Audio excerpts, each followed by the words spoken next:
Bonsoir Alain Duhamel. Bonsoir. Vous pour démarrer la semaine, c'est Sophia Chikirou. Bonsoir Sophia. Bonsoir. On va revenir sur la stratégie d'Emmanuel Macron. Il ne veut pas reconfiner, même si aujourd'hui il a annoncé que des annonces ou des mesures pourraient être prises, un peu plus dures au courant de la semaine. Est-ce que ça sera un reconfinement? Est-ce que la stratégie d'Emmanuel Macron n'est pas en échec? Parce que finalement, les chiffres sont pas bons, la situation se détériore chaque jour et on comprend plus très bien pourquoi on attend avant de prendre des décisions. Bon, il a fait un choix. Et pour l'instant, il s'y tient. Ce choix, c'est d'éviter autant qu'on le peut le déconfinement, aussi longtemps qu'on le peut. D'abord pour gagner du temps, ensuite parce qu'il y a des conséquences économiques très lourdes, mais je crois surtout parce qu'il considérait que l'état d'esprit des Français, que le mental des Français, que la psychologie des Français était au bord de l'insupportable. Et donc, il fallait tout faire pour imposer des épreuves supplémentaires. Est-ce qu'il va pouvoir continuer à rester sur cette ligne? Je pense que déjà, on va avoir une réponse avant la fin de la semaine. Ça me paraît évident. En tout cas, ce qui est sûr, c'est que compte tenu de l'évolution des chiffres, compte tenu aussi des difficultés croissantes d'approvisionnement en vaccins, parce que le pari, c'était quand même de gagner une espèce de course de vitesse, le vaccin contre le Covid. Bon, c'est visiblement de plus en plus difficile. Donc, s'il y a des décisions qui sont annoncées cette semaine, je crois que ça ne peut être que des décisions plus restrictives. Alors vaccin, lesquelles on peut... Vaccin, refus du confinement, c'est une stratégie en échec pour l'instant? C'est un an d'échec. Un an d'échec? Un an. Ça fait un an maintenant que c'est l'échec total. On va d'échec en échec parce que dès le point de départ, la stratégie était la mauvaise, qu'il a refusé de tenir compte de la vie d'autres, de changer de stratégie. Il a décidé il a décidé de continuer, de supprimer des lits d'hôpitaux, de supprimer des postes. Il n'y a pas plus de lits de réanimation en Île-de-France. Donc on est dans la même situation, voire pire cette année. Parce que par rapport à mars 2020, c'est pas moi qui le dis, c'est le Canard enchaîné, on est passé de 2500 lits de réanimation à 1700 en Île-de-France. On parle des lits pérennes.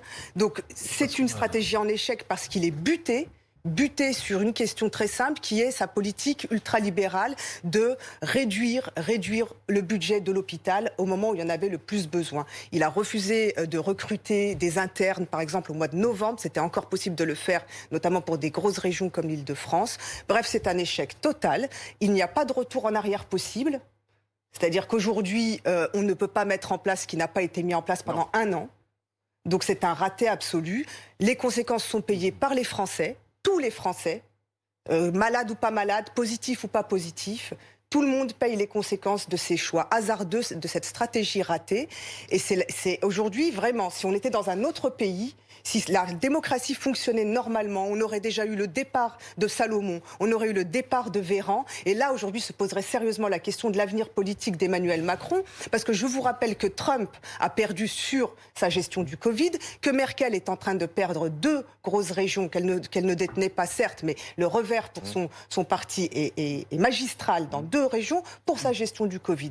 Donc les conséquences politiques, il devra les payer. Alors tout ça est à mes yeux complètement unilatéral et caricatural. En ce qui concerne les conséquences électorales, je vais vous dire, pour être franc, je m'en fiche des conséquences électorales sur Emmanuel Macron. La question, c'est la santé des Français. C'est pas les conséquences électorales pour Emmanuel Macron. Et si les Français le battent, ou même s'il ne peut pas se présenter dans un an, il ne se présentera pas ou il sera battu. Puis voilà. Mais aujourd'hui, les questions qu'on se pose, c'est des questions sur comment piloter une situation qui, de toute façon, est extrêmement difficile, l'est partout. On voit bien ce qui se passe autour de nous. Donc elle l'est partout. Et nos résultats globaux, quand on prend... Alors, s'il s'agit de dire qu'il y avait des retards dans les équipements des hôpitaux, ça c'est une évidence. Mais ça fait 20 ans que ça a duré. Et je vous signale que, à la suite des grèves qui ont eu lieu, à la suite de l'évolution de la situation, des gilets jaunes, le budget a été, non pas idéal, mais le moins mauvais depuis 20 ans. Bon, le moins mauvais depuis 20 ans, c'est pas un exploit parce qu'ils étaient mauvais. Vous lui pardonnez beaucoup de choses. Je lui pardonne rien. Emmanuel Macron. Je lui pardonne rien du tout. Il y en a d'autres qui en prendraient plein la figure. Et qui a fait mieux? La question, c'est pas qui a fait mieux, c'est qui aurait fait mieux. Il y a eu des plans qui ont été proposés. D'autres façons de faire auraient été possibles, tout à fait. Désolé, mais dans une démocratie, il y a des gens qui ont proposé d'autres choses à faire. Ils n'ont jamais été entendus, jamais écoutés. L'autre problème, mais je veux dire, il y a d'autres majorités dans d'autres pays. Dans une démocratie, on saurait qui décide dans ce pays. Ah bah Or, là, on a un conseil scientifique dont l'avis ne compte plus.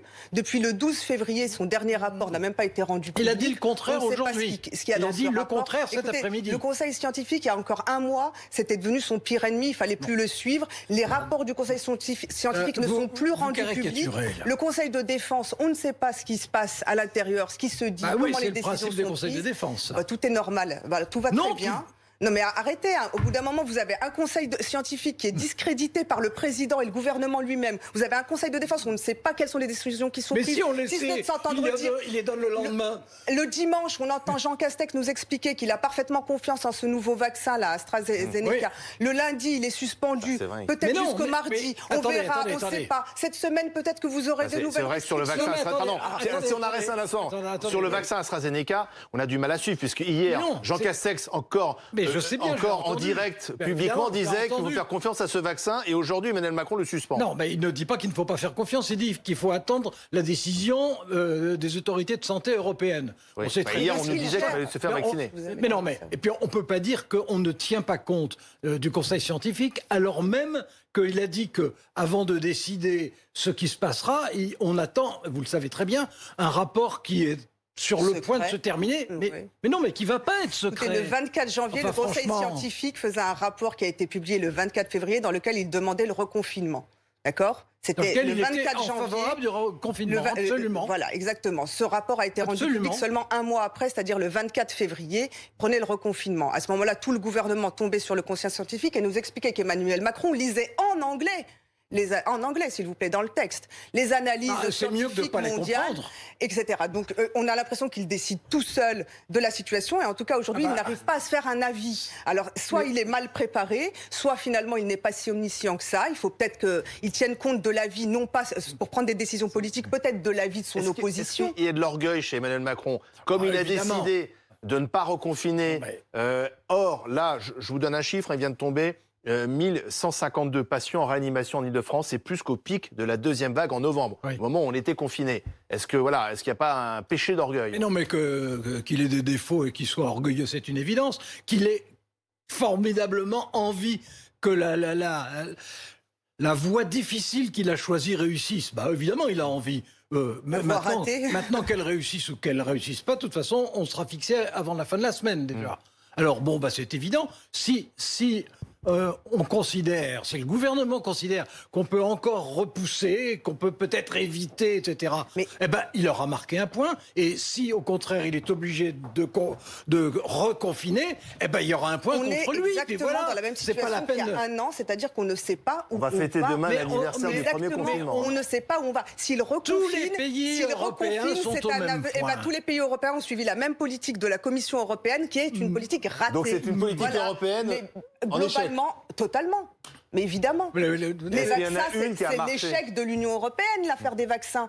Le fait qu'on soit en pénurie de vaccins, d'où ça vient ? Tout est un échec de la communauté européenne, absolument. Je vous assure qu'à l'heure actuelle, c'est un échec absolu. Vous pouvez leur trouver toutes les excuses. Non, mais là vous êtes pourtant intelligente et informée, mais là, vous présentez les choses de façon totalement manichéenne aujourd'hui. Mais peut-être que vous refusez de voir aussi une certaine réalité, mais pas du tout. Duhamel, qui est qu'un an après, il y a un an, on pouvait être pris par surprise. Aujourd'hui, le fait qu'il n'y ait pas de lit de réanimation, parce que tout ça est question uniquement de manque de lits de réanimation dans les hôpitaux, de trimballer des gens d'un département ou d'une région à l'autre, c'est quand même un scandale absolu. C'est mieux de les laisser mourir, hein, ça c'est sûr. Ce qui aurait été mieux, c'était il y a un an d'ouvrir des lits d'hôpitaux et de recruter des internes. Alors là, donc c'est un échec, ces stratégies de fermeture. Je suis totalement d'accord avec vous sur ce point. Vous êtes d'accord sur un point. Non, je finis ma phrase. Alors Alain, vas-y. Si on avait tous eu, tout compris et tout précédé il y a un an, ça aurait été mieux. Eh ben oui.